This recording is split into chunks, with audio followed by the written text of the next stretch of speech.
We're gonna get started in the bathroom area. We have a full shower in the corner here, and then right across from it, there's an entire washer and dryer set, which is really cool and convenient.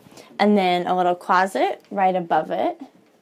As you can see, it's pretty much the same size bathroom as you would find in like a small apartment, a standard home size. You have the sink, the medicine cabinet, and then right under the sink, you've got your storage. So this unit drains directly to a septic system.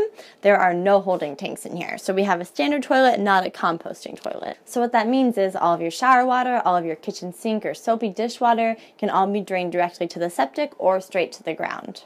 Moving into the kitchen area, we go through the living room, and then moving into the kitchen area, this is my personal favorite part. It looks just like a small apartment. I mean, there is way more space here than there is in our 32-foot RV. You've got some really good countertop. My favorite part is the sink. It is huge. So most of them are not equipped with dishwashers, so they do put a full-size standard sink in here, which is definitely really great. Then you also have your 4-burner stovetop and oven as well. And then you've got a ton of storage in your kitchen for pots, pans, food, more cupboards all the way over here. And like I said, you have a ton of counter space as well. And something that really stands out to me with this entire model in general is just how good quality it is. So the countertop, it's real wood. The wall is real wood. It's just much better quality than most RVs that you're going to find. In the corner here, we have our fridge and freezer. Again, bigger than what you're going to see in a motorhome for the most part, a smaller motorhome. It's more the size of like a standard house refrigerator.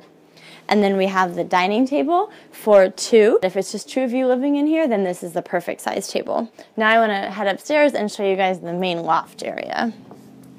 We are up in the main loft area. It's pretty spacious actually for a loft, which is really cool. It's pretty cozy up here. You have windows on either side. There's even room for a little nightstand on either side, and you can sit up all the way. I mean, I'm pretty short, so it's not an issue for me, but even if you're taller, the way that the roof is made, you definitely have a little bit of space up here. So as you walk down from the main loft area, you'll notice how there's a TV right here. Perfect viewing from the couch and even the kitchen area. Right above the washer, dryer, and bathroom space, there is a second smaller loft, so we're gonna go check that out.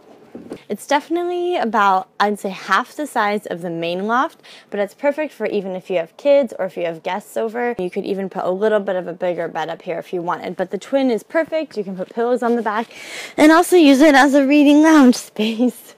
So it's really nice. Think you could live in this?